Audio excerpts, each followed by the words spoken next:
사연에 빠지다의 DJ 민영입니다. 오늘도 두 가지 사연 준비되어 있으니 재미있게 들어주시고요. 구독과 좋아요 버튼도 눌러주세요.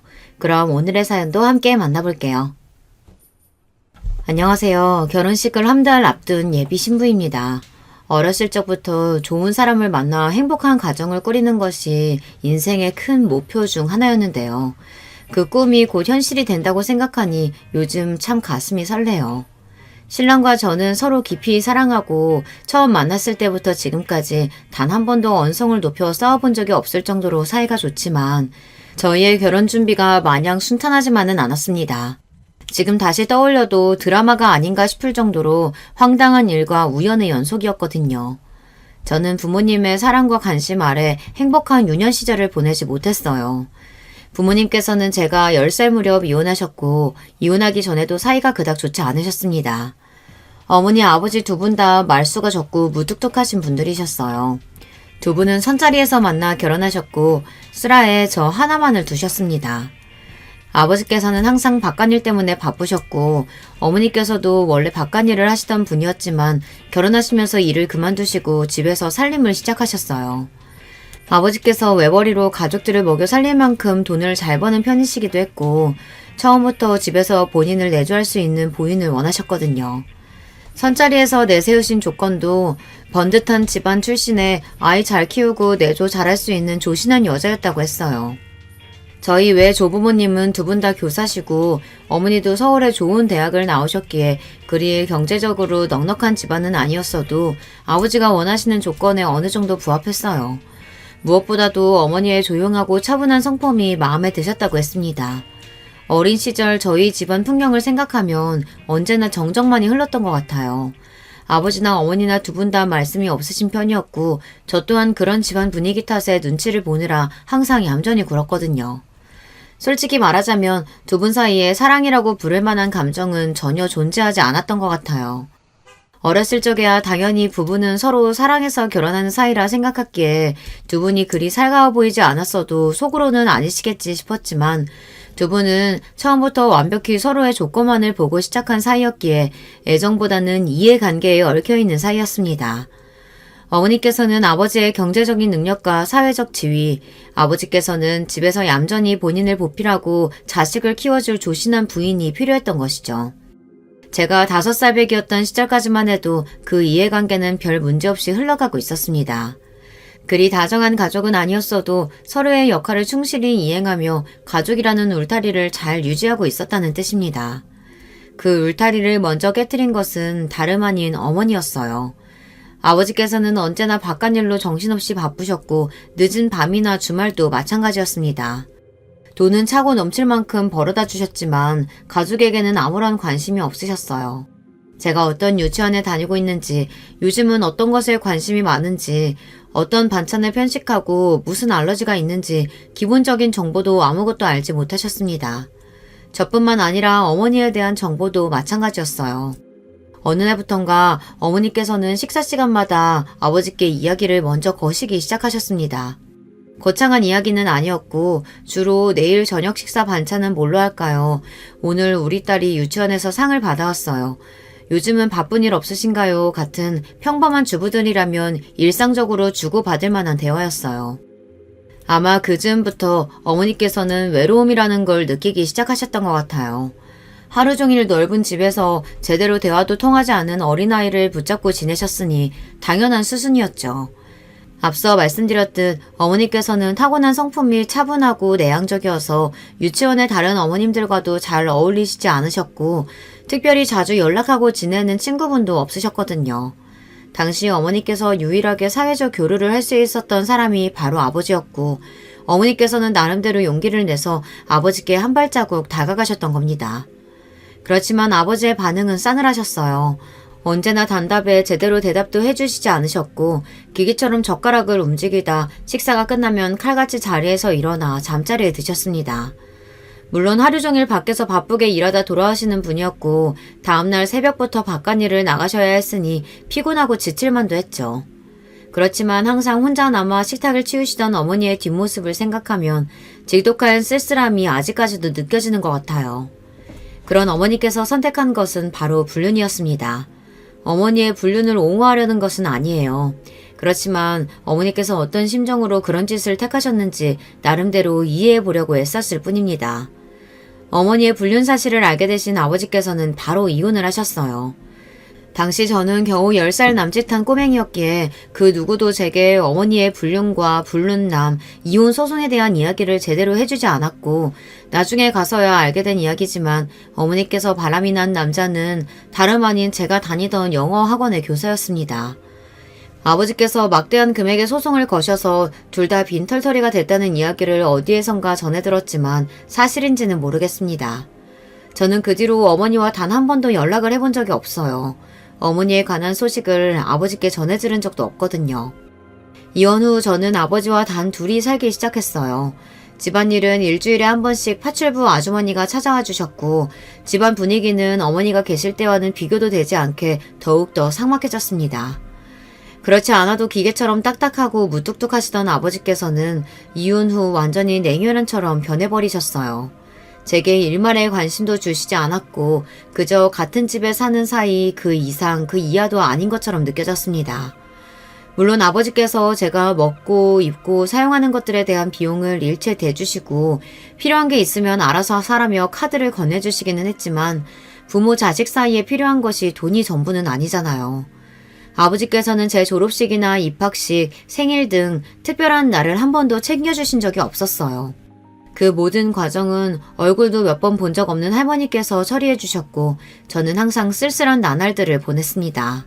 가까이 지내는 친척도 없었고 앞서 말했다시피 조부모님과도 그리 살가운 사이는 아니었기에 저는 정말 철이 일찍 들었어요. 좋게 말하면 철이 일찍 든 것이지 나쁘게 말하면 성격이 몹시 팍팍해졌습니다. 사소한 일에서 즐거움을 찾지 못하고 점점 웃음을 잃어갔어요. 보통 사춘기 아이들은 길가에 떨어진 낙엽만 봐도 깨르르 웃음이 터진다고 하잖아요. 저는 전혀 그런 아이가 아니었고 점점 남들에게 제 이야기하는 것을 꺼리게 되었습니다. 누가 저를 걱정해줘도 괜찮다 단답으로 일축하고 세상 모든 것이 시시하고 재미없게 느껴졌습니다. 그런 저에게 고등학교 3학년 때 처음으로 흥미로운 것이 생겼어요. 바로 조카와의 만남이었습니다. 아버지께서는 나이 차이가 꽤 나는 여동생 한 분이 계셨는데 미국인 남편과 결혼해 미국에 정착하고 사시던 분이라 평소에는 연락을 주고받을 일이 전혀 없었어요. 그런데 아이가 태어나면서 한국으로 이사를 오셨고 우연한 기회로 식사 자리가 생겼는데 그날 저는 난생 처음으로 돌이 막 지난 아이를 보게 되었습니다. 정말 너무 신기하더라고요. 그 작은 아이가 손가락, 발가락을 꼬물꼬물 움직이고 입을 벌려서 소리를 내고 제가 가까이 다가가 빤히 쳐다보자 해사하게 웃는 그 미소에 마음이 녹아버렸던 것 같아요. 그동안 인터넷이나 텔레비전에서 숱하게 아이들을 봐왔지만 실제로 아이를 눈앞에서 마주하는 것은 정말 다른 일이었습니다. 그날을 계기로 제 목표는 유치원 선생님이 되었어요. 자랑은 아니지만 학교 성적이 꽤나 좋은 편이었기에 제가 원하던 대학의 유아교육과에 진학하는 것은 그리 어려운 일이 아니었습니다. 대학생활 내내 실습을 나가며 아이들과 함께하는 시간이 너무나 즐거웠던 기억이 나요. 만약 제게 아이들이라는 존재가 없었다면 지금까지도 어렸을 적 어머니처럼 언제나 무표정으로 지내는 사람이 되었을지도 모르겠습니다. 대학을 졸업한 저는 규모가 제법 큰 사립 유치원에서 근무하기 시작했어요. 아이들을 진심으로 너무나 사랑하는 사람이지만 그것과는 별개로 유아교사로 일하는 게 그리 쉬운 일만은 아니었습니다. 흔히 말하는 맘충이라고 하죠.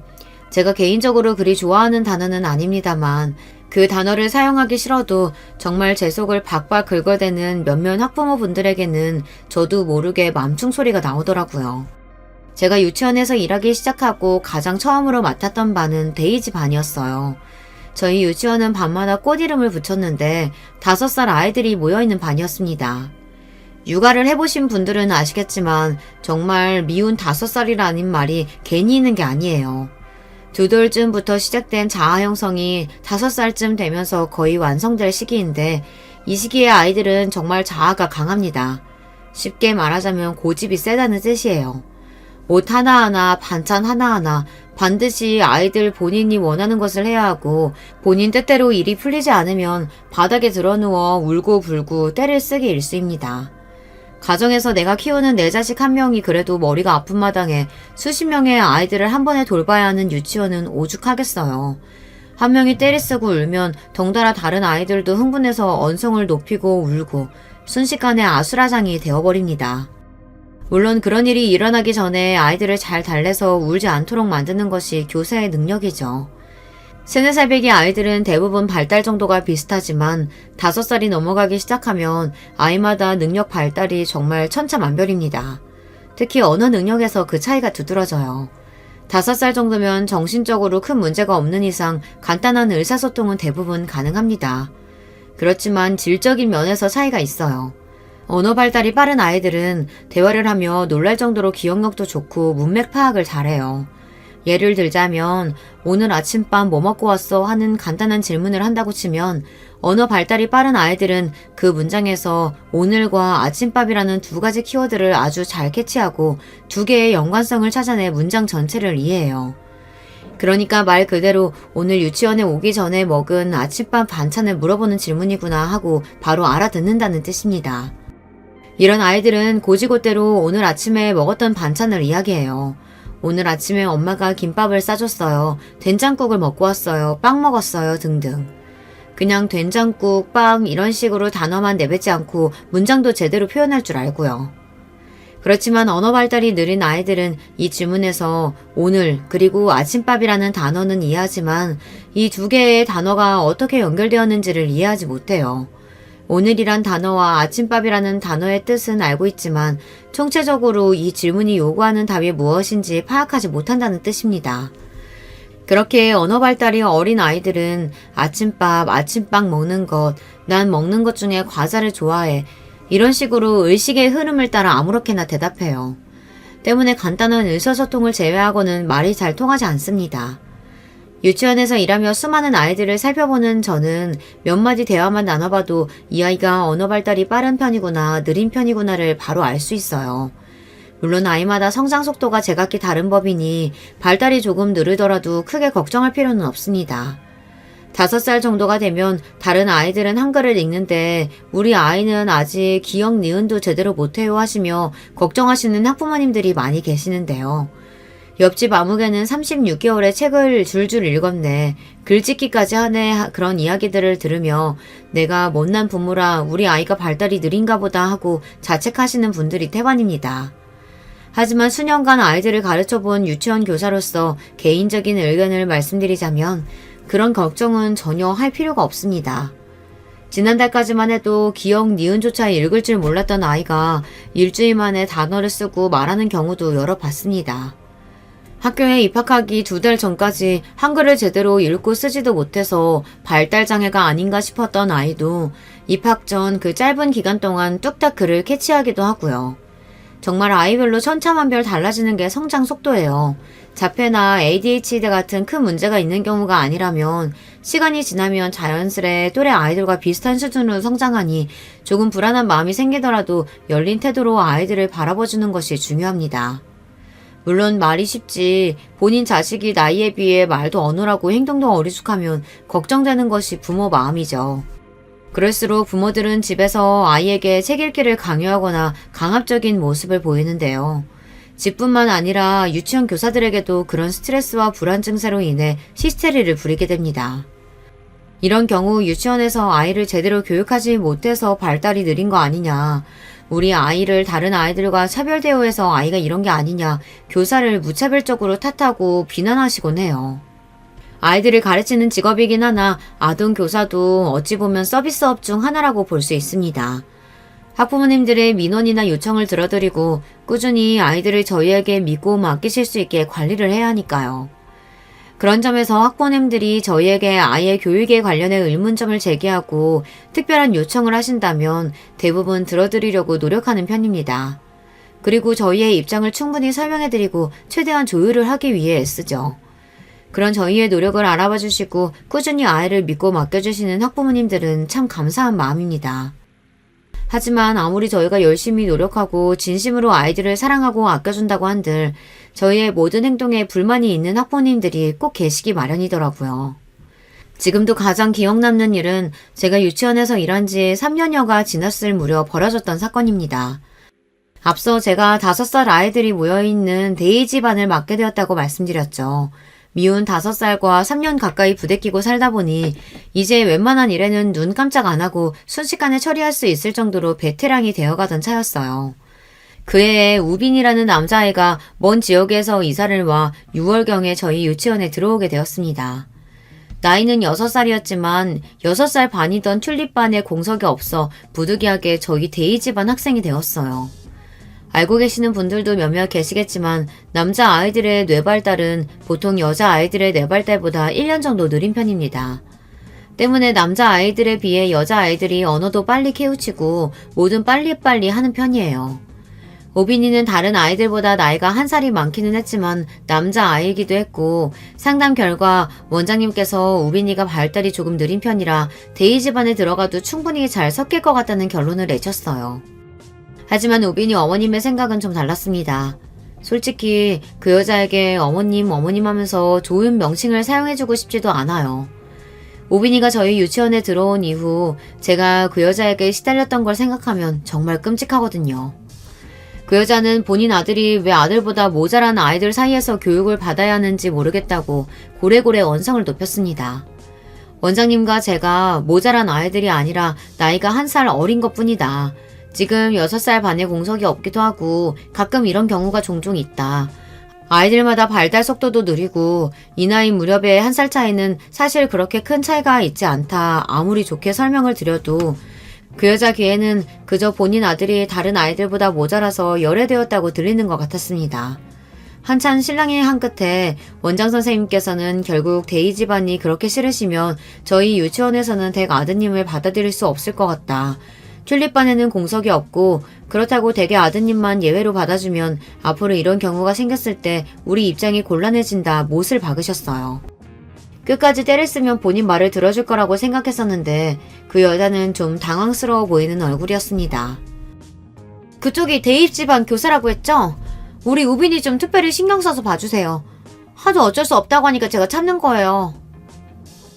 그러더니 갑자기 제게 말을 톡 쏘고는 특별히 봐준다는 듯이 이야기를 하는데 그때부터 예감이 좀 안 좋았어요. 이 여자 만만치 않은 사람이겠구나 하는 생각이 들었거든요. 앞서 말했듯 각종 괴상한 부탁을 하거나 교사에게 인격 모독적인 말을 하시는 학부모님들이 참 많아요. 몇 개의 예를 들어보자면 우리 아이가 변을 보고 아직 혼자서 뒤처리를 하지 못하니 엉덩이를 잘 닦고 로션까지 발라달라. 우리 아이가 잘 지내고 있는지 걱정되니 선생님 몸에 소형 카메라를 달아서 수업 시간 내내 영상을 녹화해 실시간으로 볼 수 있게 해달라. 아이들 정서상 좋지 않으니 항상 목 끝까지 가리는 옷만 입고 출근해라. 심지어 저희 유치원은 출근 후 갈아입는 교사용 원복이 정해져 있는데도 출퇴근 시에 아이들을 마주칠 수 있다며 제 옷차림에 간섭하시는 학부모님들도 있었어요. 근무 시간 외에 개인적인 연락을 하는 것은 물론이고 제 개인 SNS 프로필 사진에 수영장에서 찍은 사진을 올렸더니 어떻게 아이들 가르치는 교사라는 사람이 이런 차림으로 사진을 찍을 수 있냐며 저를 훈계하시던 분도 계셨어요. 거짓말 같지만 전부 정말 사실입니다. 처음에는 그런 분들께 일일이 제 사정을 설명하고 그럴 수 없는 이유와 죄송한 마음을 표현하고 최대한 좋게 마무리를 하려고 했지만 세상에는 상식이라는 게 통하지 않는 사람들이 참 많더라고요. 교육 수준과 경제적 형편과 인성 수준은 완전히 별개인 것 같다는 생각을 여러 번 했습니다. 번듯한 집안에 떵떵거리며 잘 사는 집안 아이인데도 부모가 정말 상상 초월의 무개념인 경우도 많고 가난한 집 아이인데도 가정교육을 아주 잘 받고 자라 똑똑하고 배려심이 넘치는 아이들도 많아요. 그런 아이들은 높은 확률로 부모님께서 인격적으로 훌륭하신 분들이더라고요. 본론으로 돌아와서 다시 우빈이 이야기를 하자면 그렇게 저희 데이 집안에 합류하게 된 우빈이는 첫날부터 말썽이었습니다. 우빈이는 언어 발달이나 행동 발달은 느렸어도 덩치가 꽤 큰 편이었어요. 다른 아이들과 20cm가량 차이가 날 정도로 정말 머리에 하나가 위로 쑥 솟아있는 느낌이었습니다. 보통 5살쯤 되면 아이들이 성역할에 대해서 학습할 나이잖아요. 여자 아이들은 공주놀이와 분홍색 옷, 물건에 푹 빠져있고 남자 아이들은 항상 싸움놀이를 합니다. 이 시기에 남자 아이들은 조금이라도 분홍색이 들어가 있는 옷을 주면 난 여자 아냐 하고 거부하고는 해요. 분홍색 옷을 꼭 여자들만 입는 것이 아니라고 설명을 해줘도 고집불통입니다. 남자아이들은 하루 종일 총싸움, 칼싸움을 하며 놀고 친구보다 힘이 세고 강해지는 것에 관심이 많아요. 싸움놀이를 통해 본인의 힘을 과시하려고 하고 본인이 놀이에서 졌을 경우에는 하루 종일 우울해 있거나 울음을 터뜨리기도 합니다. 우빈이도 역시 다른 남자아이들과 마찬가지로 싸움놀이에 관심이 많았어요. 앞서 말씀드렸다시피 우빈이는 다른 아이들에 비해 머리 하나가 더 클 정도로 덩치가 컸는데요. 그러니 당연히 싸움놀이를 하는 족족 우빈이가 이기기 마련이었습니다. 우빈이는 싸움놀이에서 진 친구를 심하게 괴롭혔어요. 보다 못한 제가 우빈아, 친구들끼리 사이좋게 지내야지 하며 말리려 들자 제게 장난감 칼을 휘두르며 위협하더니 결국 주먹으로 세게 때리기까지 하더군요. 팔뚝에 멍이 들 정도였고 순간 너무 화가 났지만 침착하게 아이를 제압하고 자리에 앉혔어요. 이런 행동은 옳지 못한 행동이다. 우빈이가 아무리 화가 나도 상대방을 때려서는 안 된다 설명해 주었지만 아이는 도통 제 말을 들을 생각을 하질 않았습니다. 우빈이가 제게만 폭력성을 보인다면 그나마 다행이었지만 5살 배기 아이가 상대를 가려가며 손을 휘두르지는 않죠. 당연히 같은 반 친구들에게도 틈만 나면 손을 올렸고 덕분에 저희 데이 집안은 하루가 다르게 문제가 생기기 시작했습니다. 저는 최선을 다해 우빈이를 돌봐주고 문제가 없도록 만들려 애썼지만 저 혼자 10대명의 아이를 돌봐야 하는데 하루 종일 우빈이 옆에 붙어 일거수일투족을 신경 써줄 수는 없었어요. 보통 아이가 이렇게 폭력성을 보이는 경우는 학부모님들에게 말씀드리고 가정에서 특별히 지도해 주시기를 부탁드리는데 우빈이 같은 경우는 어머니께 연락드리기가 좀 꺼려졌습니다. 이미 전적이 있기도 했고 이 이야기를 꺼내봤자 우리 애가 뭘 그렇게 잘못했다고 그래요 하면서 바로 화를 내게 뻔해 보였어요. 아이의 폭력성은 담당 교사가 노력한다고 해서 하루아침에 고쳐질 문제가 아니기 때문에 부모님의 협조가 무엇보다 중요한데요. 이 일을 어떻게 해결해야 할까 참 머리가 아팠습니다. 원장 선생님께서도 우빈이의 폭력성에 대해 잘 알고 계셨고 함께 고민을 해본 결과 일단은 학부모님께 말씀드리는 것이 맞다는 결론이 나왔습니다. 우빈이 정도의 폭력성이면 가정에서도 이를 알고 있을 확률이 높았고 아무리 저희끼리 고민해봤자 답이 없는 문제였거든요. 그렇게 정말 내키지 않았지만 우빈이 어머님께 연락을 드렸고 반응은 역시나 예상했던 대로였습니다. 우리 아들이 다른 애들을 때렸다고요? 그럴 리가 없는데. 그 애가 먼저 우리 아들 괴롭힌 거 아니에요? 애들끼리 싸우는 동안 교사는 도대체 뭘 하고 있는 거예요? 저는 차분히 지금까지 이런 일이 여러 번 발생했고 최선을 다해 우빈이를 이끌어주려고 했지만 쉽지 않다. 이 시기 남자아이들에게 폭력성이 발생하는 건 드문 일이 아니다. 저뿐만 아니라 가정에서도 교육을 시켜주셔야 한다. 상황을 설명드렸습니다. 그러나 역시 그 여자는 제 이야기를 듣는 건지 마는 건지 혼자서 북치고 장구치고 화를 내다 갑자기 저희 유치원을 고소하겠다고 큰 소리를 냈어요. 당신들 아동학대로 다 고소할 거야. 콩밥 먹게 해줄 거라고. 알겠어? 진정하시라고 몇 번이고 말씀드렸지만 아무런 효과가 없었고 그 여자는 정말로 저희 유치원을 아동학대 혐의로 고소했습니다. 제대로 된 증거 하나 없는 고소였지만 아동학대가 워낙 민감한 사안이다 보니 경찰 쪽에서 조사를 나오게 되었어요.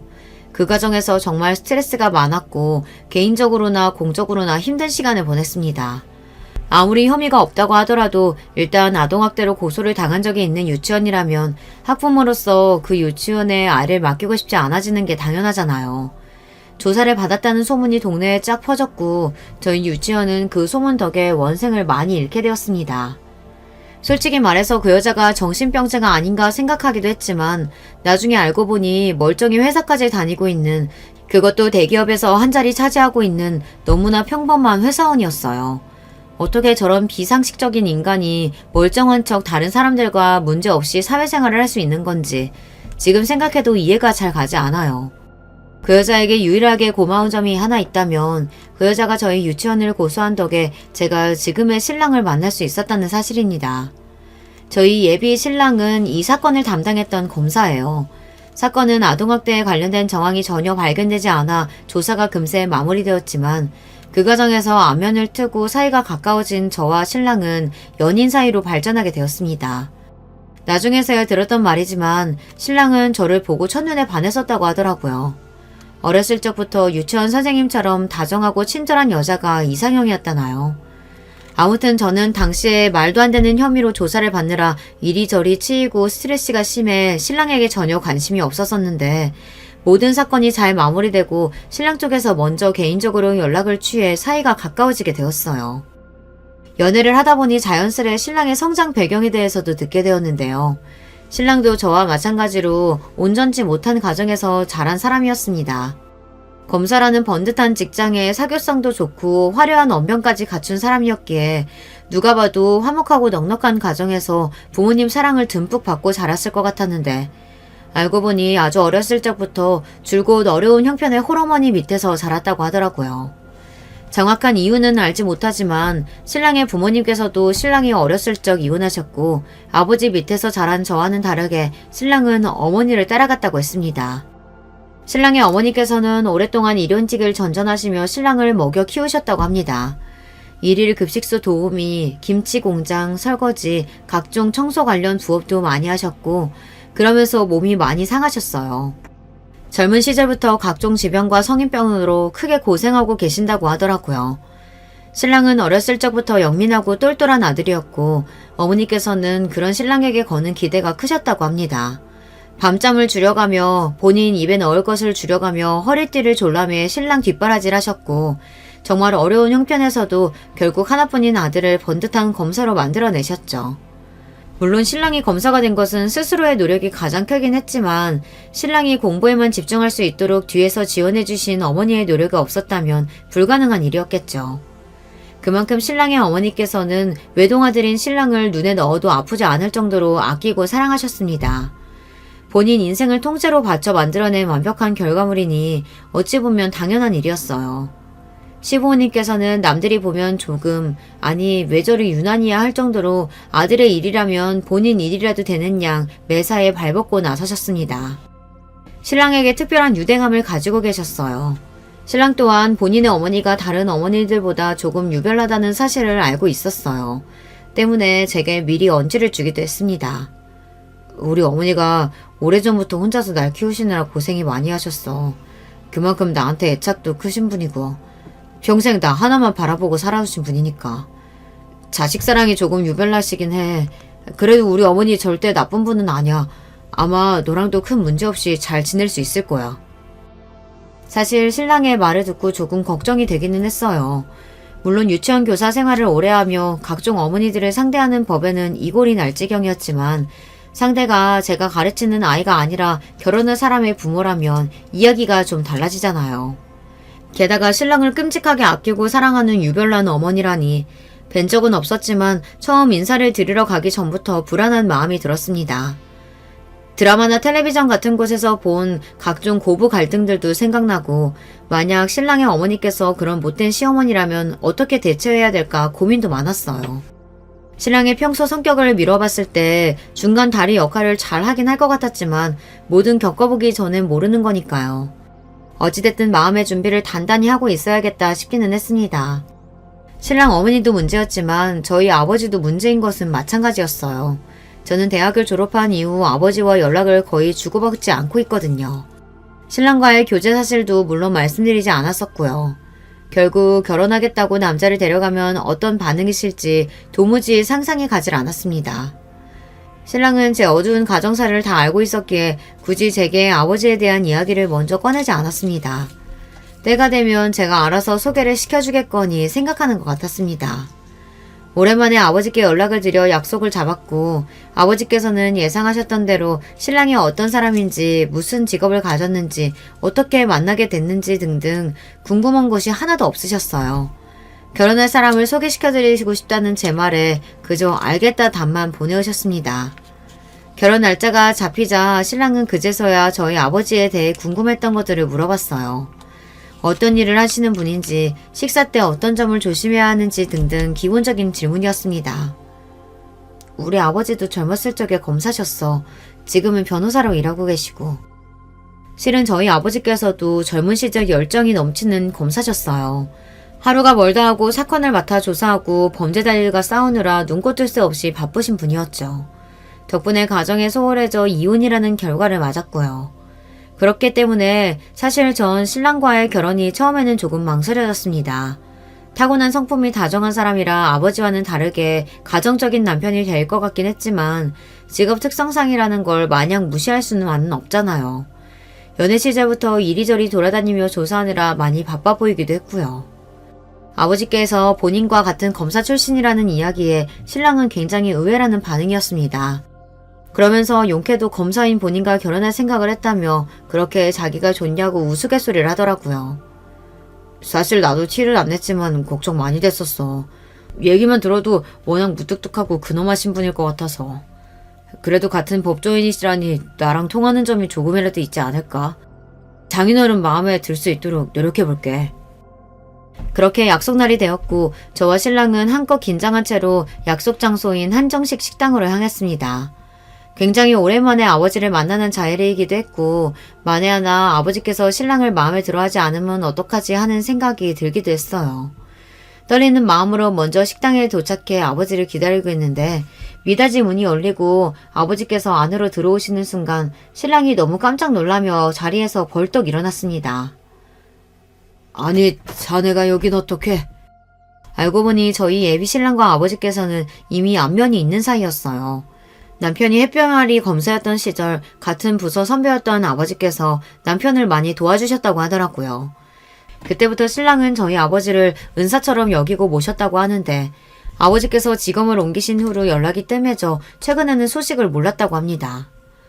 일 그만두셨다는 얘기는 전에 들었는데 이렇게 다시 뵙게 될 줄은 정말 몰랐습니다. 제가 진작 연락드리고 찾아뵀어야 하는 건데 이런 인연이 다 있네요.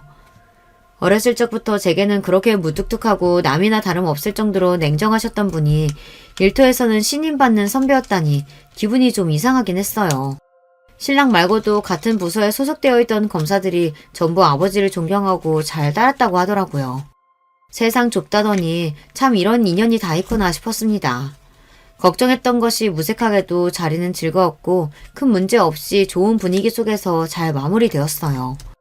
신랑은 본인이 초보 검사였던 시절 아버지께 정말 도움을 많이 받았다며 다시 생각해도 어떻게 이런 인연이 있을 수 있는지 신기해했습니다. 그렇게 저희 아버지 쪽은 잘 해결되었고 남은 것은 신랑의 어머니였어요. 앞서 말씀드렸듯이 신랑 어머니께서는 신랑에게 좀 유난하신 분이에요. 신랑은 괜찮을 거라 말했지만 사실 전 조금 걸리는 부분이 있습니다. 신랑과 한창 결혼 이야기가 오가기 시작했을 무렵부터 저는 스토킹 비슷한 것을 당하고 있었어요. 첫 시작은 유치원으로 걸려오는 전화였습니다. 웬 여자가 저를 찾는 전화가 왔다기에 부름을 받고 전화를 받아보면 수화기 너머에서는 아무 대답이 없었어요. 그런 일이 몇 번 반복되자 원장 선생님께서는 누구신진 모르겠지만 한 번만 더 이런 식으로 장난 전화를 하면 경찰에 신고하겠다 말씀하셨죠. 그 이후로는 연락이 오지 않았습니다. 깨림직했던 것은 전화를 걸어온 여자가 정확히 제 이름을 말하며 저를 찾았다는 사실이었어요. 그날 이후로 유치원에 저를 찾는 전화는 오지 않았지만 더욱 소름 돋는 일이 일어났습니다. 제 SNS에 올린 게시물에 익명의 댓글이 달리기 시작했어요. 내용은 주로 제 외모가 딱 봐도 싸 보이네, 성형했네, 남자 꼬시고 다니겠네 등등 입에 담기도 민망할 정도의 음담 패설들과 욕설이었어요. 보이는 족족 삭제하긴 했지만 끝이 없었습니다. 특히 예비 신랑과 함께 찍어 올린 사진에는 남자가 너무 아깝네, 헤어져라 등등 저희 둘 사이를 저주하며 신랑을 칭찬하는 내용의 댓글이 길게 달렸고 그때부터 뭔가 이상하다는 생각이 들었습니다. 게다가 그 사람은 제게 개인 메시지로 제 집 주소 등 인적사항 등을 보내며 당장 그 남자와 헤어지지 않으면 가만두지 않겠다느니 죽여버리겠다느니 도를 넘는 협박을 보내왔고 그 메시지를 보고 너무 겁이 났던 저는 모든 사실을 신랑에게 털어놨어요. 솔직히 말해서 그 전까지는 혹시 저를 괴롭히는 사람이 신랑의 어머니가 아닌가 하는 생각을 했습니다. 아무리 생각해도 저와 신랑 사이를 갈라놓으려고 할 만한 사람, 게다가 제 신상 정보를 그렇게 잘 알고 있을 만한 사람은 시어머니 뿐이라는 생각이 들었거든요. 그렇지만 설마 하니 신랑 어머니께서 저를 죽여버리겠다느니 그런 도를 넘는 협박을 해오실 것 같지는 않았어요. 이야기를 모두 전해들은 신랑은 몹시 놀라더니 짚히는 곳이 있다고 말했습니다. 아마 내 전 애인일 거야. 그 여자 정신적으로 좀 아픈 사람이었거든. 한동안 잠잠하길래 괜찮아졌나 생각했는데. 알고 보니 신랑에게는 저를 만나기 전에 잠깐 사귀었던 전 애인이 있었는데 그 여자가 정신병을 앓고 있는 사람이었다고 했어요. 신랑 어머니 지인의 소개로 만난 사이였는데 처음에는 번듯한 집안에 멀쩡한 직장을 가진 데다 생긴 것도 예쁘장해서 별 문제 없이 잘 만났다고 하더라고요.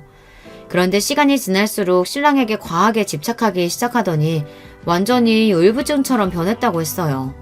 신랑이 어딜 가든지 일거수일투족을 그 여자에게 보고해야 하고 일하는 중에도 10분 내로 연락에 답장하지 않으면 부재중 전화를 100통씩 해놓고 공적인 일이라도 다른 여자와 대화 나누는 모습을 보면 그 여자는 누구냐, 바람난 거 아니냐, 미친 사람처럼 캐묻고 따지고 들고 게다가 신랑은 검사라는 직업 특성상 연락텀이 일정치 못하고 조사를 하다 보면 신분을 속이고 사람을 만나야 할 일도 생기는데 그 여자는 그런 것들을 전혀 이해해주지 못했다고 하더라고요.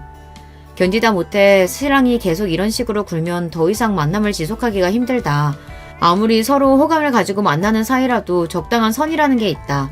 다 큰 성인이고 서로 사회생활도 할 만큼 해본 사람들끼리 왜 이러는 거냐 권고를 했지만 별 소용이 없었다고 했어요.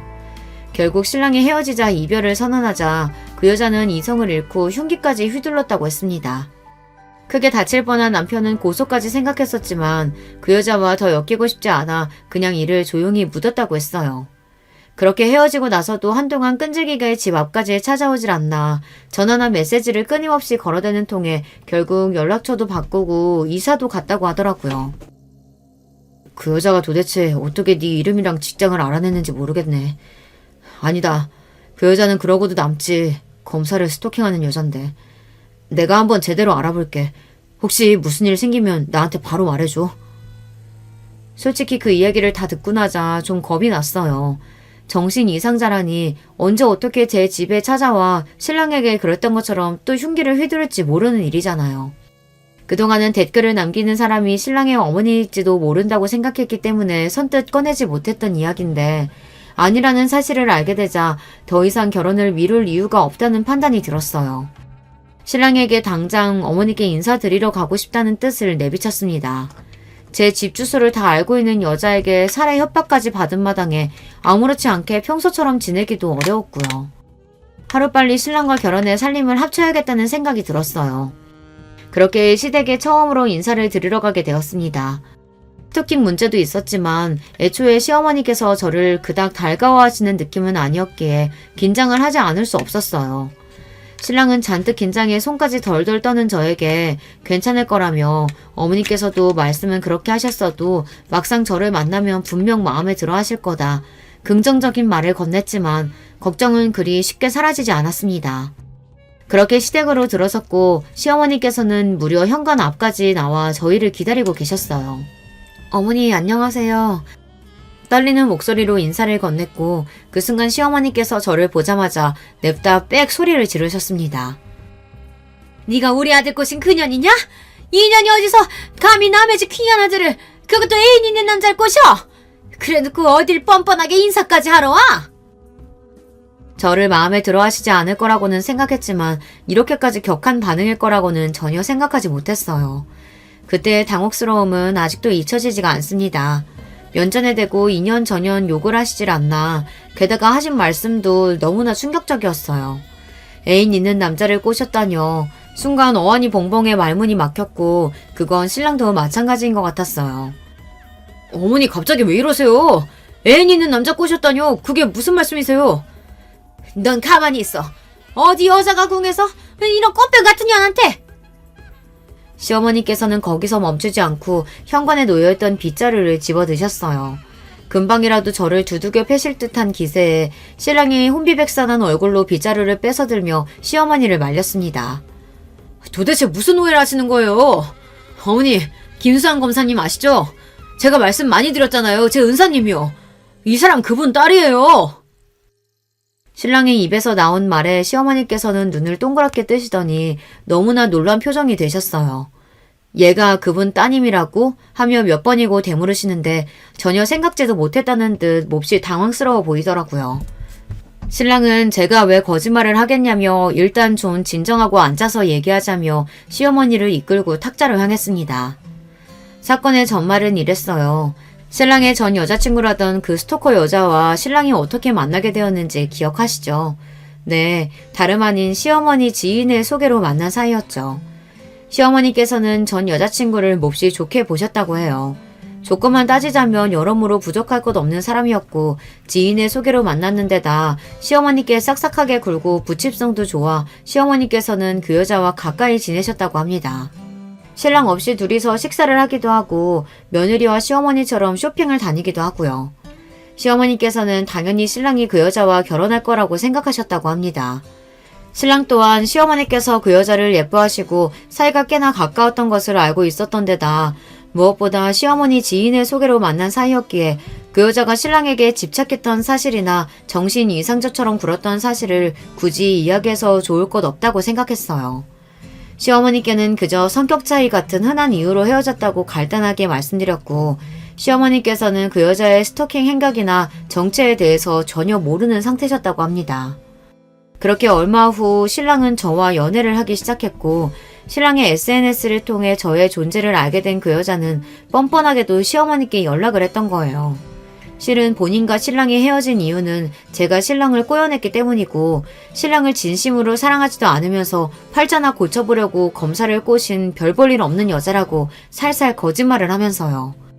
평소 그 여자를 좋게 생각하고 계셨고 둘이 헤어진 것을 내심 아쉬워하셨던 시어머니께서는 그 여자의 말을 철석같이 믿고 저와의 결혼을 반대하셨던 거예요. 시어머니 생각에 저는 뻔뻔하게도 애인 있는 남자를 팔자 한번 고쳐보려고 꼬리쳐서 뺏은 천하의 못된 년이었으니 반응이 좋게 나올 리가 만무했던 것입니다. 모든 사실을 알게 된 신랑은 기겁하며 사실 그 여자와의 사이에서 이런 일이 있었다. 갈수록 집착이 너무 심해져서 더 이상 견디지 못해 헤어졌던 것이다. 완전히 정신병자가 따로 없었다. 어떻게 그런 식으로 헤어져 놓고 어머니한테까지 연락을 할 수 있는지 상식선에서 이해가 가지 않는다며 그동안의 일들을 모두 설명해 주었어요. 그리고 오히려 피해자는 그 여자가 아니라 저였다며 제 SNS 게시물에 달린 비정상적인 댓글들을 보여주고 그동안 제가 당했던 피해들에 대해 시어머니께 설명드렸어요. 처음에는 저와 남편 말을 도무지 믿기 힘들어 하시던 시어머니께서도 SNS 댓글들을 보여드리고 저희 아버지 이야기까지 드리며 설명하니 결국엔 받아들이시더라고요. 남편이 초보 검사였던 시절 아버지께 도움을 받았던 이야기를 시어머니께도 많이 했었대요. 나중에 저희 아버지처럼 되고 싶다고 하도 자주 이야기를 했던 탓에 시어머니께서도 아버지 이름까지 다 기억을 하고 계시더라고요. 어렸을 적부터 가정의 소홀에 줄곧 원망스럽기만 했던 아버지였는데 막상 제가 새로운 가정을 꾸리려고 할 때 도움이 되다니 기분이 좀 이상하긴 했습니다. 시어머니께서도 세상에 어떻게 이런 인연이 다 있냐며 몹시 신기해하셨어요. 그렇게 시어머니와 저는 서로 가지고 있던 오해 아닌 오해를 무사히 풀게 되었고 시어머니께서는 본인이 잘 알지도 못하면서 너무 함부로 사람을 판단했던 것 같다며 미안하다 제게 먼저 사과를 해오셨습니다. 저는 그런 시어머니께 아니다. 속인 사람이 잘못이지 속은 사람이 무슨 잘못이냐. 충분히 그러실 만한 상황이었다. 저 같아도 착각할 만했다. 어머니의 사과를 받아들이고 나름대로 화기애애하게 자리가 마무리되었습니다. 그 뒤로도 그 여자는 상황 파악이 안 됐는지 시어머니께 또 연락을 해왔다고 하더라고요. 때마침 옆에 있던 신랑이 그 전화를 받고는 한 번 더 이런 식으로 말도 안 되는 소문 퍼뜨리고 연락하거나 귀찮게 굴면 정말 깜빵에 쳐넣겠다며 호통을 쳤다고 합니다. 그 호통이 제대로 먹혀들었던 건지 아니면 더는 무슨 짓을 해도 소용이 없을 거라 생각한 건지 그날 이후로 지금까지는 별일 없이 잠잠합니다. 솔직히 아직도 마음이 마냥 편하지는 않아요. 정신적으로 많이 아픈 사람이니 혹시 홧김에 무슨 일을 저지르기라도 할까 걱정도 되고요. 신랑도 이런 제 마음을 알고 매일같이 본인 차로 저를 출퇴근시켜주고 있어요. 걱정이 되긴 하지만 그래도 신랑이 항상 제 곁에 있으니 든든한 마음이 큽니다. 이제 2달 뒤면 결혼식인데 시간이 정말 빠르게 흐르는 것 같아요. 하루빨리 어렸을 적부터 꿈꿔왔던 따뜻하고 행복한 가정을 꾸려가고 싶습니다. 채널에 올라오는 다른 고부 갈등들에 비하면 제 사연은 나름대로 순한 맛이긴 하지만 태어나 처음 보는 사람에게 빗자루로 얻어맞을 뻔한 적은 처음이라 저한텐 꽤 충격이 큰 사건이긴 했어요. 그래도 이제 와서는 모두 잘 해결된 일이고 천만함에서 제게 인연전연하며 소리를 지르셨던 시어머니께는 지난 걱정들이 무색하게도 지금은 완전히 다른 사람이 되셔서 저를 몹시 예뻐해 주십니다. 하나뿐인 아들인 만큼 장가 보내기가 참 아쉬울 텐데 어떻게 보면 제가 어머님 아들을 뺏어가는 것이나 마찬가지니 그만큼 제가 친딸처럼 더 잘해드려야겠다는 생각이 들어요. 아무쪼록 앞으로 저희 가족의 앞날에 문제없이 언제나 행복만이 가득하기를 바라며 글을 마무리하겠습니다. 감사합니다. 여러분, 두 번째 사연 시작하기 전에 좋아요, 구독 꼭 눌러주실 거죠? 그럼 두 번째 사연 바로 시작합니다. 안녕하세요. 저는 사회생활과 집안살림, 두 마리 토끼 모두 욕심내며 살고 있는 중년 여자예요. 제가 평소에 유튜브 보는 걸 정말 좋아하는데 그중에서 가장 시간을 많이 쏟는 건 역시나 삿바 채널이에요. 한 편씩 틀어놓는 게 마치 하루 일과처럼 되어버렸네요. 그리고 저는 유튜브를 통해서 그날그날 우리나라 곳곳에서 일어난 소식을 접하기도 해요. 옛날과는 다르게 출생률 절벽으로 아기 울음소리를 듣기 어려워졌음에도 불구하고 오히려 옛날 그때에는 잘 접하기 어려웠던 아이들 관련해 부정적인 뉴스들이 많이 올라오는 것 같더라고요. 다들 공감하실 거예요. 저도 자식 둔 엄마라 그런지 이런 아이들 관련해서 이런저런 안 좋은 뉴스들을 접하고 나면 심경이 착잡합니다. 이 사회에 큰 이바지를 하진 못하더라도 민폐는 끼치지 않는 인물로 키워내야지 하는 다짐을 때마다 하고 있네요. 제가 이런 이야기를 하는 이유는 말이죠. 제법 파란만장한 어린 시절을 보낸 당사자가 다름 아닌 저이기 때문이에요. 제 나이 7살에 저를 낳고 길러주신 친부모께서는 이혼을 하셨습니다. 당신이 데려가서 키워. 나보고 애 못 본다, 육아에 소질없다 이러면서 맨날 불평불만 터뜨렸던 거 당신 아니야? 그러니까 당신이 애 데리고 가서 키우라고. 왜 딸내미를 내가 키워야 되는데? 당연히 딸은 아빠가 아니라 엄마가 키워야 하는 거 아니야? 나는 내가 키워야 될 거라고 생각해 본 적 없어. 이혼하면 무조건 당신이 키울 거라 생각했지. 그리고 아직 학교도 들어가지 않았던 그 어린 자식을 사이에 두고 주분께서는 첨예한 대립을 이어나가셨어요. 서로 키우고 싶다면서 양육권을 주장한 게 아니라 오히려 서로 키우기 싫다면서 짐을 떠안기 싫으셔서 난리도 아니었습니다. 흔히 미운 나이 7살이라고 하지 않나요? 머리 커졌다고 떼쓰고 말썽 피우고 한창 그럴 나이죠. 그래서 제 동네 친구들은 하나같이 그때 장난꾸러기들이었어요. 제가 그 시절에 항상 했던 생각이 있었는데 바로 말썽 부려서 부모님께 혼나는 그 친구들의 모습이 부럽다는 것이었습니다. 저는 부모님 관심과 애정이 늘 고픈 아이였어요. 어린아이의 세상이 크면 얼마나 크겠나요? 오직 자기를 낳아주고 길러준 부모만이 자기 세상 전부잖아요. 근데 두 분 다 저를 원하지 않으셨으니 어렸을 때부터 제 상실감과 무력감은 커다랬죠. 부모님께선 극심한 성격 차이로 인해 끝내 이혼까지 가셨지만 제가 생각하기에 두 분의 공통점이 있었다면 그건 바로 이 세상에서 그 무엇보다 중요한 건 자기 자신이라고 생각하시는 분들이었다는 거예요. 심지어 친자식마저 우선순위에 두지 않으셨죠. 그래서 저는 나중에 결혼해서 아이를 가졌을 때 반드시 자식의 곁에 있어주는 부모가 되겠다고 굳게 다짐했네요. 저는 큰고모, 외할머니, 외삼촌, 그리고 다시 큰고모 댁을 전전하며 초등학교 재학 내내 전학만 4번을 다녔습니다. 제가 이혼가정 아이라는 것, 부모님과 살지 않는다는 것, 이런 것들을 아무렇지도 않게 반 친구들 앞에서 나불거리셨던 중학교 담임선생님, 지금 잘 살고 계신지 모르겠네요. 그 배려심 없는 행동으로 저는 너무 힘든 학교 생활을 보냈죠. 내일하고 모레는 출석번호 20번부터 맨 뒷번호까지 학부모 상담 있는 거 알지? 다들 집에 가면 부모님께 말씀 한 번씩 더 드리고. 아, 수연이는 해당 사항 없겠구나. 바쁘신 고모 집에 얹혀 살지? 담임선생님께서 외치시는 것에 맞춰 반 친구들이 키득거리며 제 쪽을 다 쳐다봤어요. 너무 창피하고 수치스러워 고개를 숙이고 있었습니다. 한참 후 고개를 슬쩍 들었는데 문득 시선이 느껴져 그 방향을 봤더니 반에서뿐만 아니라 학교 전체에서도 소위 잘 나가는 애로 꼽히는 여자애가 저를 빤히 보고 있었습니다.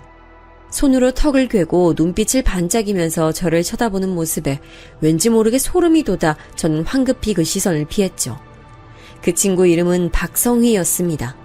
성희는 외모에 관심 많은 친구였고 교실 뒤편에 달린 거울은 그래서 성희와 그 일당들이 늘 독차지하고 있었습니다. 자연스레 저 같은 소심하고 소외된 아이는 쉬는 시간에 뒷문으로 오가는 것도 못했죠. 뒷문은 늘 그들의 영역이었으니까요. 본능적으로 성희의 눈에 띄지 않으려고 저는 그렇게 지냈어요. 하지만 눈이 마주쳤던 그때가 무언가 기점이었던 것 같습니다. 그쪽에서 제게 먼저 다가오기 시작했으니까 말이죠. 수연아 안녕?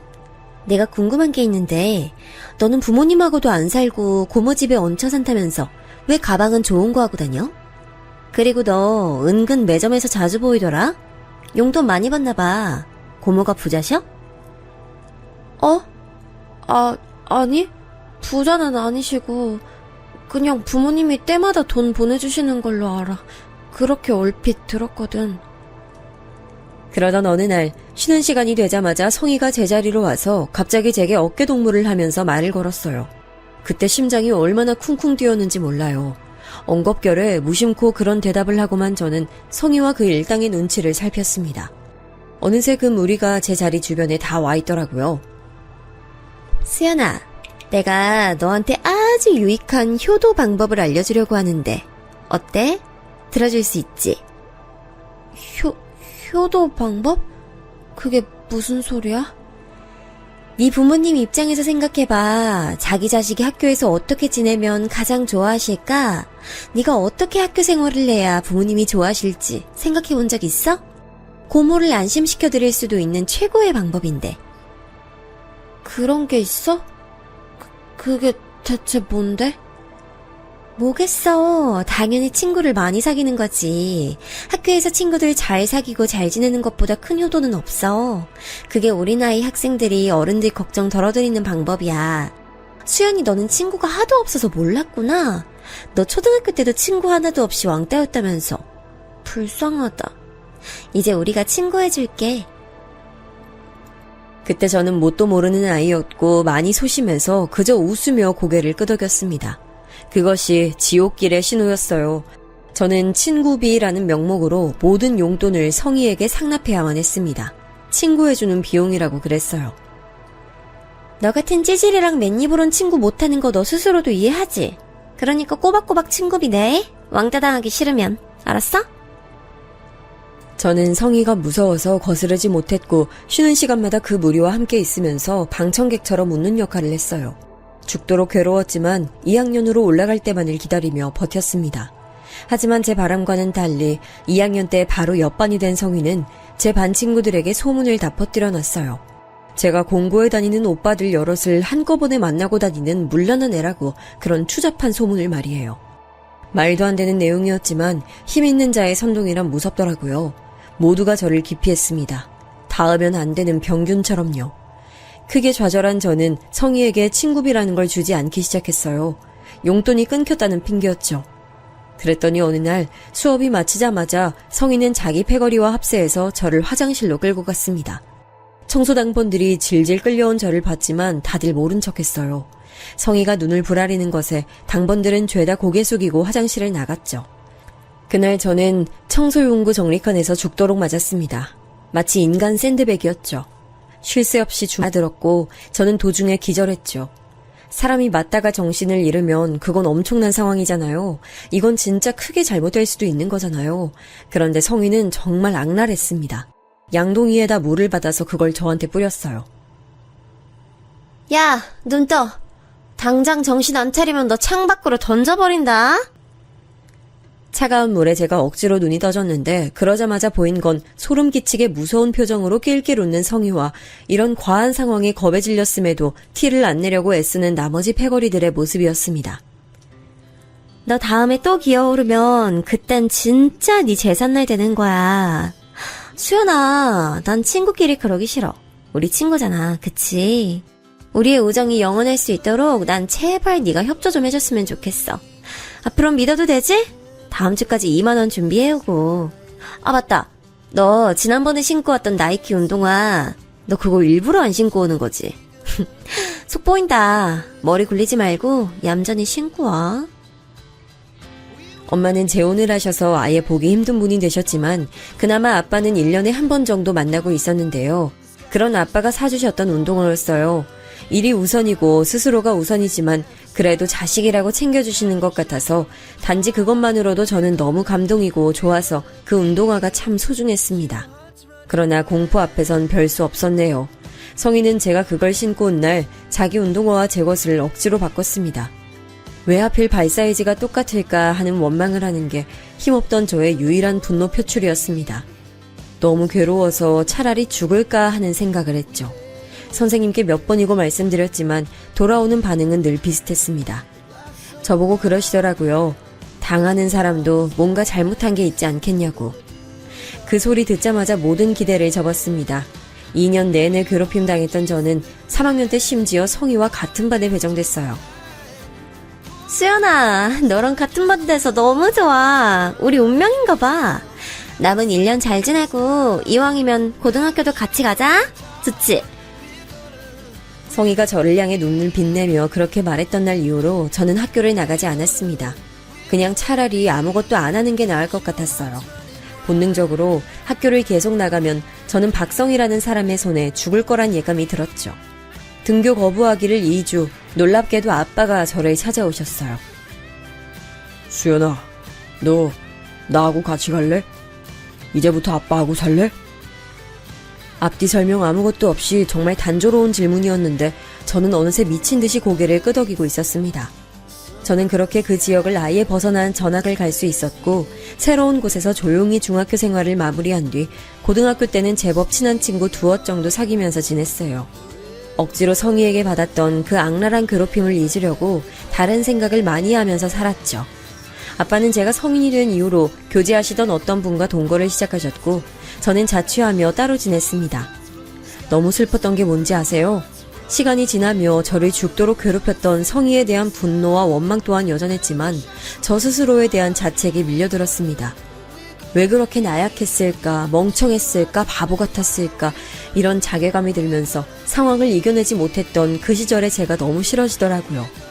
이렇게 모난 면모를 안고 있는 저를 진심으로 사랑해줄 사람은 이 세상에 없을 거라 생각하면서 저는 제게 다가오는 인연들을 향해 고슴도치처럼 가시를 세웠습니다.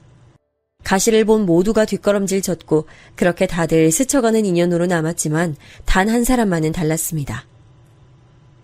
수연아, 일기예보에도 비 소식은 없었는데 햇볕 쨍쨍한데 비 오는 거 신기하다, 그치? 오빠는 갑자기 비 오는 게 뭐가 좋다고 그렇게 웃음 만말이야. 나 어렸을 때 우리 집이 빚더미에 앉아서 집도 없이 길바닥에 내몰렸었거든? 그래서 급한 대로 동네 어떤 분께 사정사정해서 그분 집 마당에 있던 창고에서 며칠 지냈었어. 그때가 비 오는 철도 아니었는데 하필 그 며칠 사이에 계속 비가 오는 거야. 창고가 얼마나 꿉꿉하고 퀴퀴하던지. 그래서 동생이랑 계속 밖에 나가서 비 맞으면서 놀았어. 웃으면서 잘 놀았던 게 추억으로 남았네. 제가 그 말 듣고 얼마나 놀랐나 몰라요. 구김살 하나 없는 그 남자의 얼굴에서는 어둡고 힘든 과거의 흔적 따윈 보이지 않았거든요. 너무 가난하고 힘들어서 과자로 끼니를 때운 적도 많았다는 것을 알았을 땐 정말 할 말이 없어지더라고요. 새우깡하고 감자깡을 물에 불려서 그걸 죽처럼 만들어 먹었다네요. 형편이 어려워 추레한 옷을 입고 다니니까 학교에선 늘 놀림감이었겠죠. 학교 생활이 분명 녹록지 않았을 텐데 그 시절을 회상하는 그 남잔 전혀 괴로워 보이지 않았습니다. 저는 제 과거를 너무 혐오하다 못해 증오하는 사람이었기 때문에 어떻게 그럴 수가 있는지 궁금했어요. 그때 그 남자가 제게 그러더라고요. 뭐 어쩌겠어. 과거도 지금도 전부 똑같은 나야. 아무도 내 인생을 1초도 살아줄 수 없는데 어떻게 그 모든 순간에 내가 나 자신이 아닐 수가 있겠어.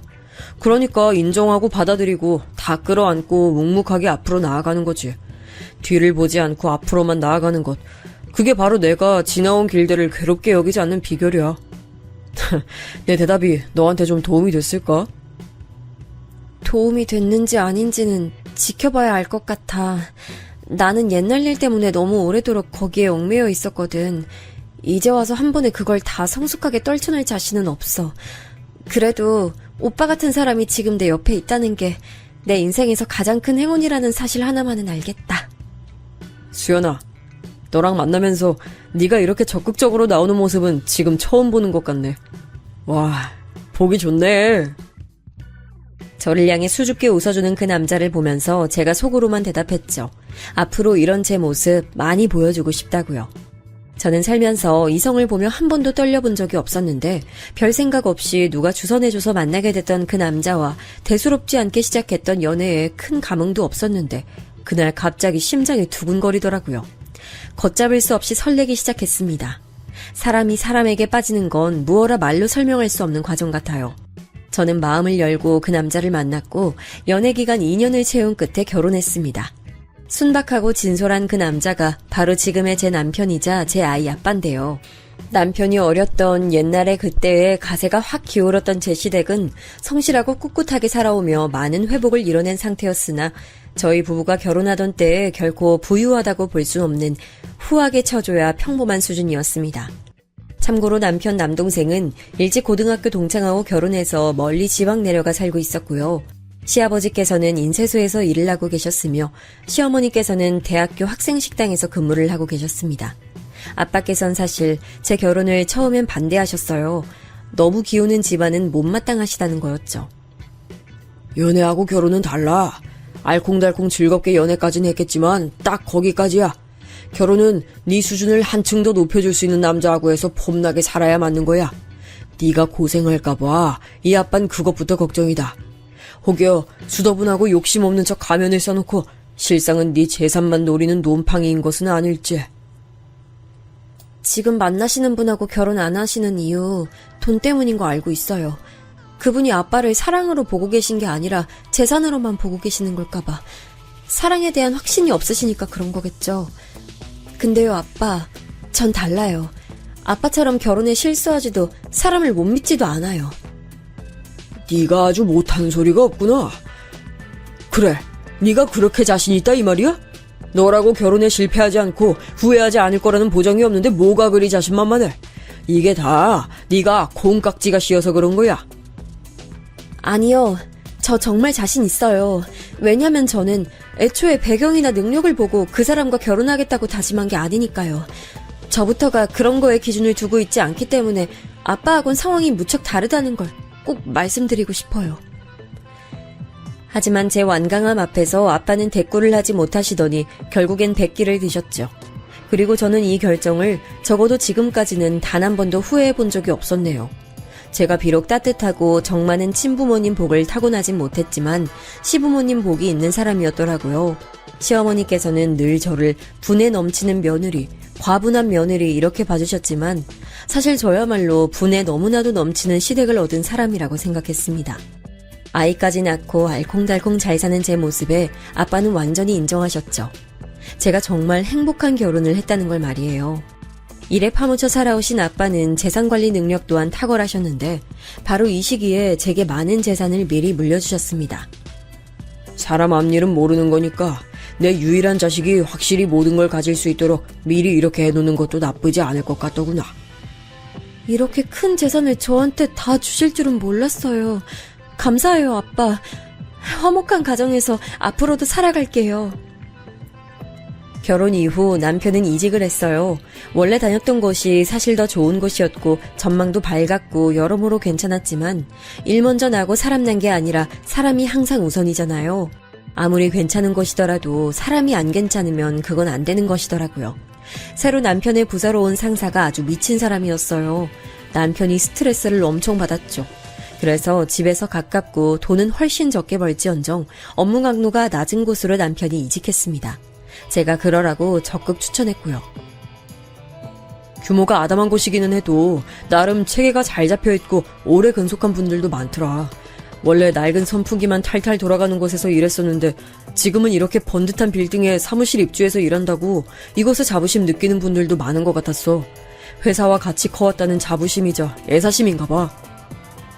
무튼 출근해서 한 주일 해보니까 사내의 분위기는 괜찮았다는 거지.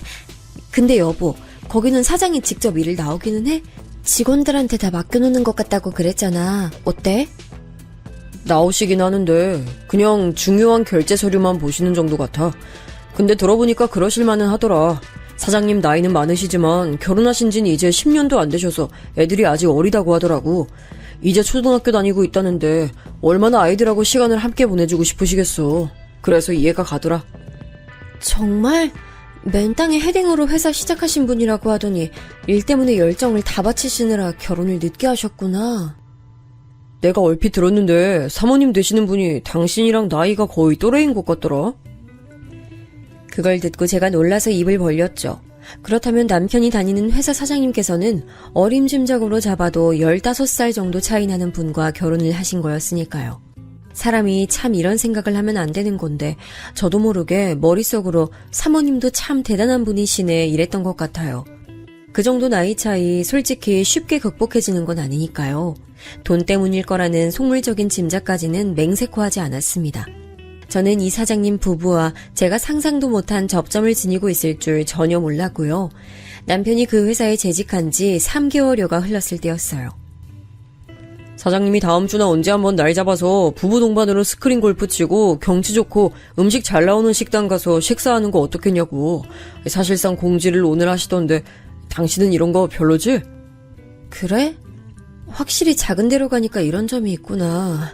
내가 회사 문화 같은 건 잘 모르지만 요즘 부부 동반으로 모이는 회사는 거의 없다는 것 같던데. 나도 좀 놀랐어. 근데 다른 분들께 여쭤보니까 종종 이렇게 해왔다고 하더라고. 절대 자주는 아니라던데 하필 지금이 딱 이럴 시기인가 봐. 당신은 워낙 시끄러운 자리 같은 거 안 좋아하니까 어차피 참석할 생각은 없었고 그냥 이런 게 있다고 얘기나 한 거였어. 에이, 아니야. 여보, 우리 그냥 거기 같이 가자. 솔직히 그런 자리 안 좋아하는 건 맞는데 여보 말 맞다나 이런 게 자주 있을 것 같지도 않고 나도 내조의 여왕 흉내나 한번 내보고 싶어서. 제가 잠깐이나마 엄청 고심을 한 끝에 내린 결정이었는데 남편이 은근 반색을 하더라고요. 그래서 간다고 하길 잘했다 싶었네요. 저는 타고난 성정이 그렇기 때문인 것인지 왁자지껄한 공간을 별로 안 좋아합니다. 험난했던 학창시절을 보냈던 탓인지 같은 여자들끼리 여럿이 있는 것도 별로 선호하지 않고요. 여자들끼리 있을 때 그 안의 공기가 예전 그때를 떠올리게 해서 싫거든요. 여자애들 몇 명을 늘 자기 시녀처럼 부리고 다녔던 성희의 모습, 그 뿌리가 여태 제게에 박혀있는 셈이었죠. 제겐 너무나도 완벽한 남편, 고마운 시댁 식구들, 최고로 사랑하는 딸아이, 그리고 세월이 흐를수록 진심으로 가까워지고 있는 아빠까지. 제 인생은 어찌 보자면 회복이었습니다. 더할 나위 없었죠. 가슴 아픈 오점이라면 성희가 잔인하게 내놨던 상처 정도였을 거예요. 그리고 저는 그 장본인을 전혀 생각지 못한 곳에서 마주하게 됐습니다. 솔직히 한 번도 안 궁금해했다면 거짓말이에요. 다만 제가 성희를 떠올리는 것 자체가 제게 손해인 것 같아서 그런 상념마저 누를 때가 많았던 것이죠. 어쩌다 보니 일정의 첫 번째가 점심 식사가 돼서 도착하게 된 풍경 좋은 경기도의 어느 유명한 삼계탕 전문점 앞마당이었습니다. 진입하자마자 운전대를 잡은 남편이 그러더라고요. 사장님이시다. 이제 막 도착해서 내리시나 보네. 옆에는 사모님이시고 우리 주차 바로 하고 인사드리면 되겠다. 사장님은 내가 어떻게 생기신지 알고 있는데 조수석에서 내리시는 저분이 바로 사모님이시구나. 처음 뵙네. 그러게 정말 내 또래이신 것 같은데. 어라? 이상하게 왜 인상이 낯설지가 않지? 왜? 누구 닮은 연예인이라도 떠오르나 봐? 당신 어제 보니까 유튜브로 옛날 드라마 시청하고 있던데 혹시 어제 본 옛날 배우라도 생각났어? 남편이 가볍게 장난스럽게 그냥 던진 말이었어요.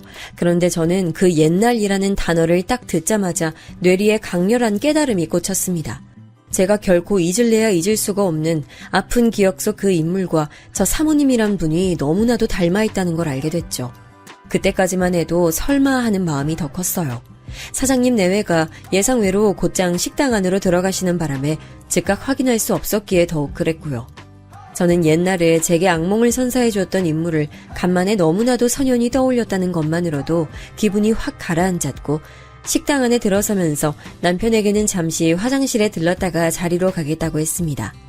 들끓은 마음을 정비하고 나서 자리로 가고 싶더라고요. 그런데 이게 웬일인가요? 원수는 외나무 다리에서 만난다고 하더니 화장실로 가는 길목에서 제가 딱 상대를 마주치고 만 거예요. 가까이에서 정면으로 보니까 느낌이 오더라고요. 사모님이라는 사람, 제가 아는 박성희가 맞았습니다. 그런데 그쪽에서 제게 먼저 말을 걸어오더군요. 저 혹시 감원중학교 나온 김수연? 내가 그 학교를 다니긴 했지만 나왔다고 할 순 없지. 왜냐하면 졸업하기 전에 전학을 갔으니까. 바로 누구씨 덕분에 말이야. 오랜만이다, 박성희. 와, 너 진짜 김수연이야? 긴가민가 했는데 맞구나. 대박이다. 너 완전 용됐네? 맨날 눈치만 발발거리면서 보고 다니더니 이젠 제법 그럴싸한 옷에 가방을 다 들고 다니잖아. 세월이 참 대단해. 사람을 이렇게 바꿔놨네. 야, 만나서 반갑다. 나한테 먼저 아는 척을 하고 반갑다 그러고. 너 진짜 당당하다. 아니, 진짜 미치게 뻔뻔하다. 나는 기억하면서 나한테 했던 짓은 기억 안 나나 봐. 너 여기 일행하고 온 거라면 내가 당장 그 일행한테 가서 네 과거를 폭로하고 싶은 심정이야. 뭐라고? 폭로? 하, 웃기고 있네. 야, 너 여기 밥 처먹으러 온 거 아니야? 그럼 그냥 조용히 밥이나 처먹고 가. 쓸데없는 짓 하지 말고. 성희는 깜짝 놀란 표정으로 입가를 떨더니 후다닥 자리를 피했습니다. 저는 혼자 남겨져서 가만히 주먹을 꽉 쥐고 있었죠. 예나 지금이나 너무 한결같은 성희 모습에 저는 오묘한 심정이 됐습니다. 생각을 차분하게 정리하며 일부러 느긋하게 화장실을 갔다가 자리로 향했습니다. 보니까 저를 제외한 모임 일원들이 다 자리에 있더라고요. 상석의 사장님 그리고 성희가 있었죠. 남편이 저를 발견하기 전에 성희가 먼저 저를 쳐다봤습니다. 그러더니 많이 놀랐는지 눈이 휘둥그레지더군요. 저는 속으로만 피식 웃으면서 겉으로는 해사하고 순한 미소를 지으며 사장님을 비롯한 다른 분들에게 인사를 건넸습니다. 남편이 저를 소개하고 있는 와중 성희가 눈을 반짝 빛내며 입을 실룩거리더라고요. 마치 옛날 그때처럼 저를 먹잇감 보듯 했던 옛 순간과 겹쳐 보이는 성희 눈빛에 저는 속에서 고요한 분노가 끓어올랐죠. 아, 이때 생각했어요. 이건 하늘이 준 기회로구나. 어머, 신기하다. 최 대리님 부인이 바로 수연이었어요. 저 수연이하고 중학교 동창인데 좀 아까 화장실 앞에서도 마주쳤는데 짧게 인사만 해서 아쉬웠거든요. 예? 정말요? 아니, 당신 이거 진짜야? 사모님하고 아는 사이야? 성희의 발언에 그 자리에 있는 모두가 놀랐죠. 물론 제 옆에 있는 남편이 가장 놀란 눈치였고요. 저는 그런 남편을 향해 끄덕이면서 테이블 아래로 손을 내려 가만히 남편의 손을 잡았습니다. 저와 성희의 인연에 사장님께서는 고무되셨는지 갑자기 신이 나서 옛날 이야기를 떠들기 시작하셨고 모두가 장단을 맞춰드리기 위해 그쪽에 집중하고 있을 때 저는 성희와 불꽃 튀는 시선을 주고받았습니다. 성희가 저를 향해 아주 작은 목소리로 전해오더라고요. 너 아까 뭐라고 그랬더라? 뭘 폭로하겠다고? 웃기고 있네. 야, 너 앞으로 나한테 잘 보여야 될 텐데. 아까 무례한 태도는 어떻게 만회할 거야? 성희야, 지금 네가 무슨 개소리를 하는 건지 난 이해가 안 돼. 뭐? 야, 너 아직 상황 파악 안 돼? 대가리 안 돌아가? 네 남편 승진시키고 싶으면 눈치껏 내 앞에서 기어야 될 텐데. 그때까지 성희는 아주 자신만만했을 거예요. 아주 오랜만에 우연히 마주친 저라는 존재가 과거 폭로를 운운해서 심장이 덜컥 내려앉았는데 마침 제가 또 남편 회사에 다니는 사람의 와이프라니 얼마나 웃음이 났을까요? 단숨에 전세 역전, 기세 등등할 만한 상황이었죠. 하지만 최후에 웃는 사람은 저였습니다. 저는 정말 소리를 크게 내어 웃어버렸어요.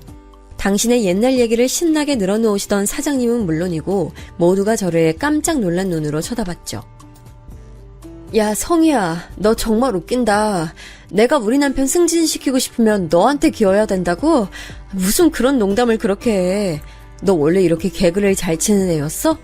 중학교 때는 패거리 만들어서 나 같은 애들이나 괴롭히고 다니고 심심하면 사고치고 공부는 뒷전이라 외모에만 관심 있어서 맨날 실핀으로 딱풀 발라다가 쌍꺼풀이나 만들고 네가 그러던 애였지 딱히 재미있는 애는 아니었는데.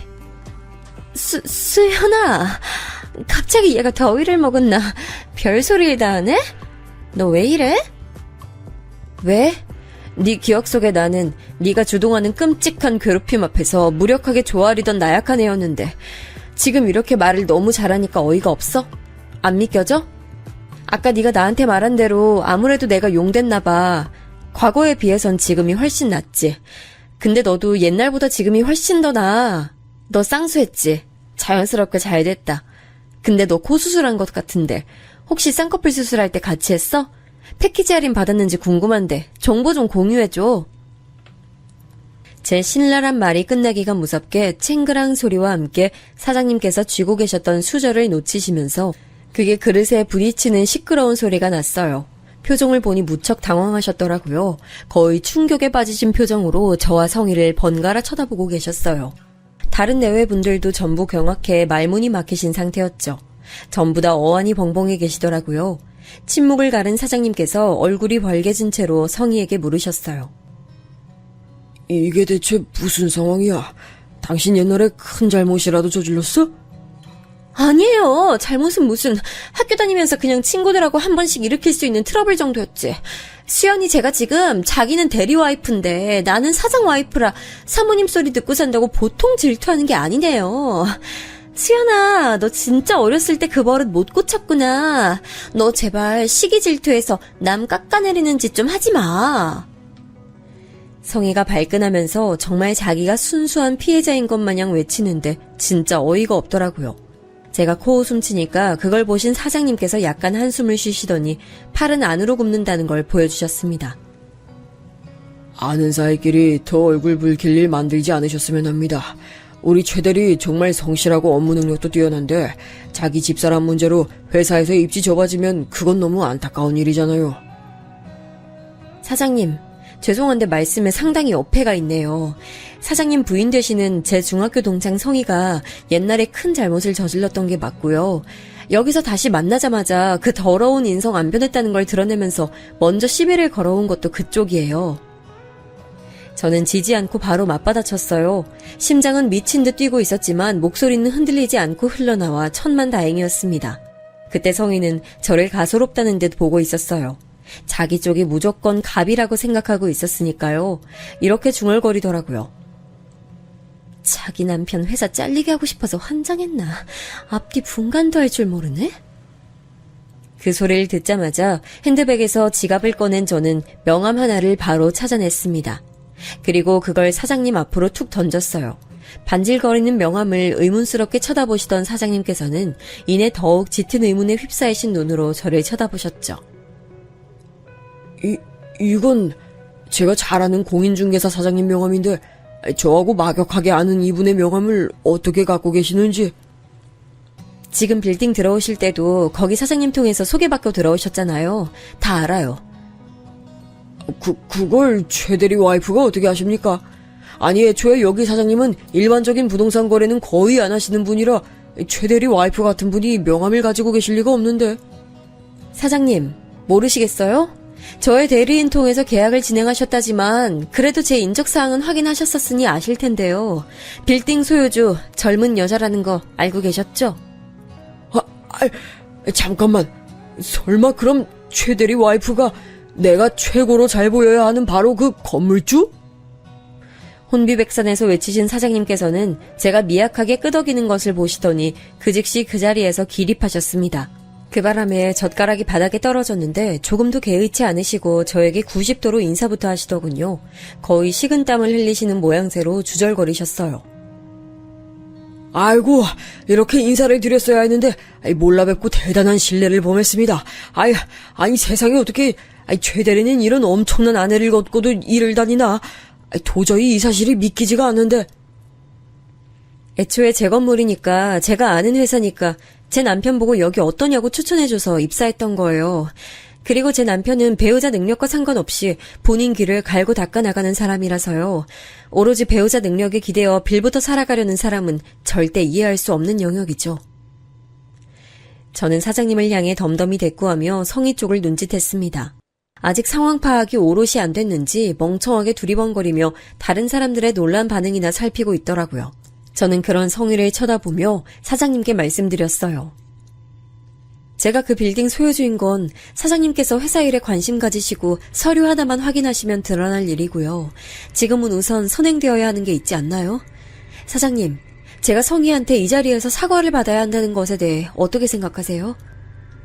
당연히 찬성입니다. 예, 되고 말고요. 당신 아직도 엉덩이 붙이고 앉아 있었어?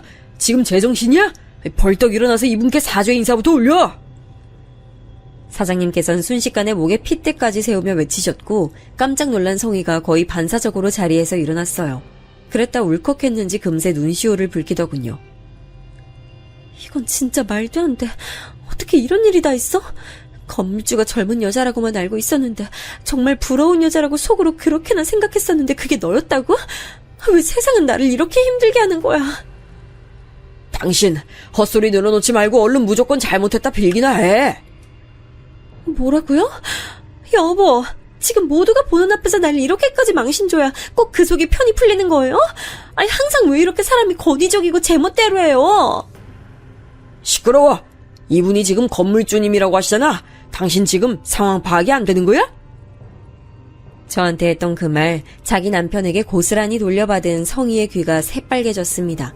양손 주먹을 불끈 쥐고 몸을 덜덜 떠는 채로 성희는 저를 향해 어렵사리 입을 뗐죠. 미안해. 내가 잘못했어, 수연아. 정말 진심이야. 뭘 잘못했는데? 뭐가 미안한데? 앞뒤 잘라맞고 얘기하니까 전혀 못 알아듣겠는데?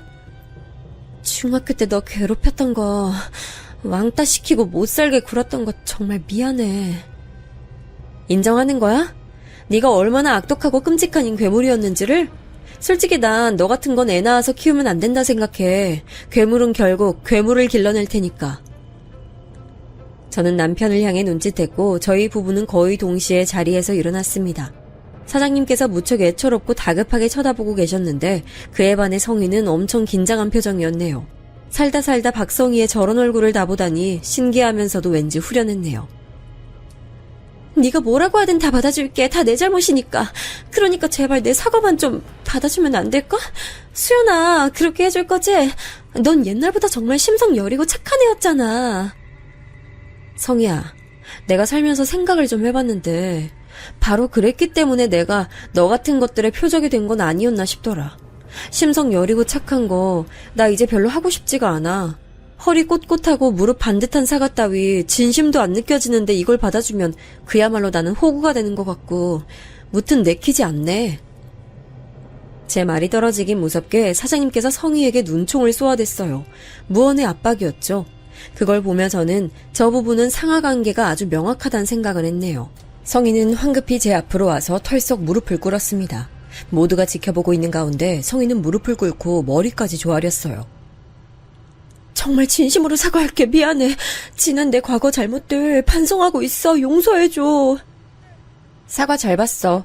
그럼 난 이만 가볼게. 남편하고 얼른 다른 거 먹으러 가고 싶거든. 그래? 그럼 내 사과는 받아주는 거야? 그런 거지?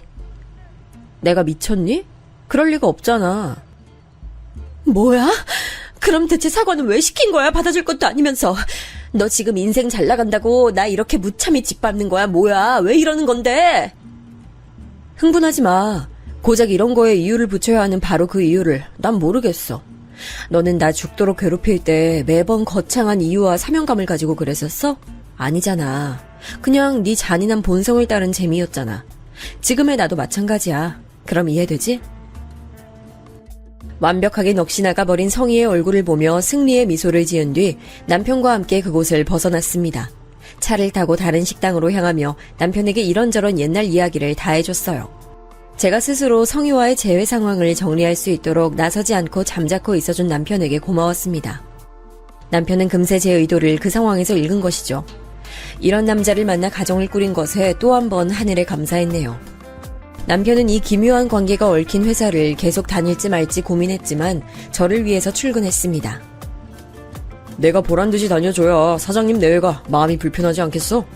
내가 계속 회사를 다니는 것만으로도 내 생각에 그 두 사람은 다툴 거리가 계속 생겨나서 분열할 게 틀림없지. 그리고 놀랍게도 남편 예언은 적중했어요. 왜냐하면 그때 그 부부 동반 모임 자리에 다른 직원들도 많이 있어서 그 후로 회사에서 저와 성희를 모르는 사람은 아무도 없게 됐는데요. 공교롭게도 2달 사이에 3명이나 퇴사를 했어요. 규모가 작은 회사에서는 큰 이탈이었죠. 퇴사 사유를 정확히는 몰라도 하필 그런 사건을 겪은 뒤였으니 사장님께선 많이 예민하셨나 봅니다. 그놈의 여편네 때문에 다들 애사심이 떨어져서 그만두는 게 틀림없어. 이 머리도 안 좋고 집안도 볼품없는 여편네 따위. 내가 나이 좀 어리고 생긴 거 반반해서 결혼했더니만 추악한 과거에다가 성형까지. 자연이라고 속인 것도 괘씸하네. 어쩐지 애들이 쌍꺼풀이 없더라. 사장님이 탕비실에 들어가 혼잣말을 하시며 분통 터뜨리시는 걸 남편 포함한 다른 직원들이 직접 목격했습니다.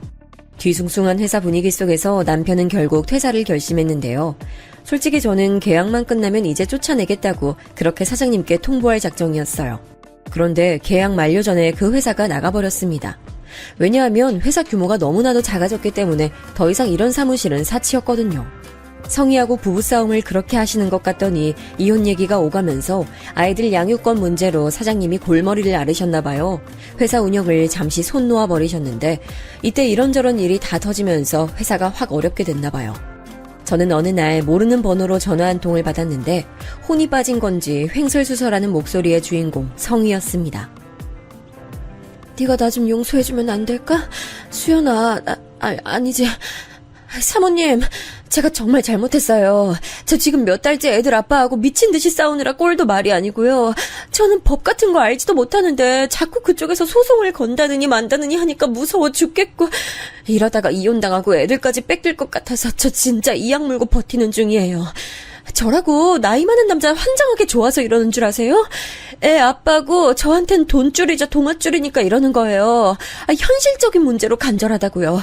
도대체 상황을 어디서부터 풀어야 할지 모르겠는데 사모님께서 도와주시면 해결될 거라는 믿음이 있어요. 제발 저 용서해 주시고 그걸 좀 애들 아빠한테 전해주시겠어요? 글쎄, 생각해보고 답해줄게. 네가 너무 간절하고 제정신 아닌 것 같아서 들어주는 거야. 정말 고마워 수연아. 아니지 사모님 감사합니다. 네가 좋아하니까 내가 가슴이 다 뭉클해지네. 답변은 한 20년 정도? 그쯤 걸릴 테니까 20년 정도만 기다려줘. 괜찮지? 무슨 말이야? 20년? 야, 너 지금 장난해? 왜? 너 때문에 고통스러운 기억 안고 살아야 됐던 내 세월 생각하면 그 정도 계산은 타당하다고 보는데. 싫은 말아. 강요 안 해. 홀가분하게 전화를 끊었고 그게 성희와 마지막 대화였네요. 끝내 사장님과 이혼하지는 않았다고 들었어요. 제법 부유하게 살았던 생활은 끝이 났고 먼 지방으로 내려가 공장 딸린 사무실에서 다시 시작하게 된 것이 마지막 근황이었고요. 저는 새롭게 작은 직장에 들어가 일 다니는 남편 뒷바라지하면서 아이와 시간 보내는 것을 중요하게 여기며 또 프리랜서로 작업하고 있는 제 일에 의욕을 가지고 그렇게 지내고 있습니다.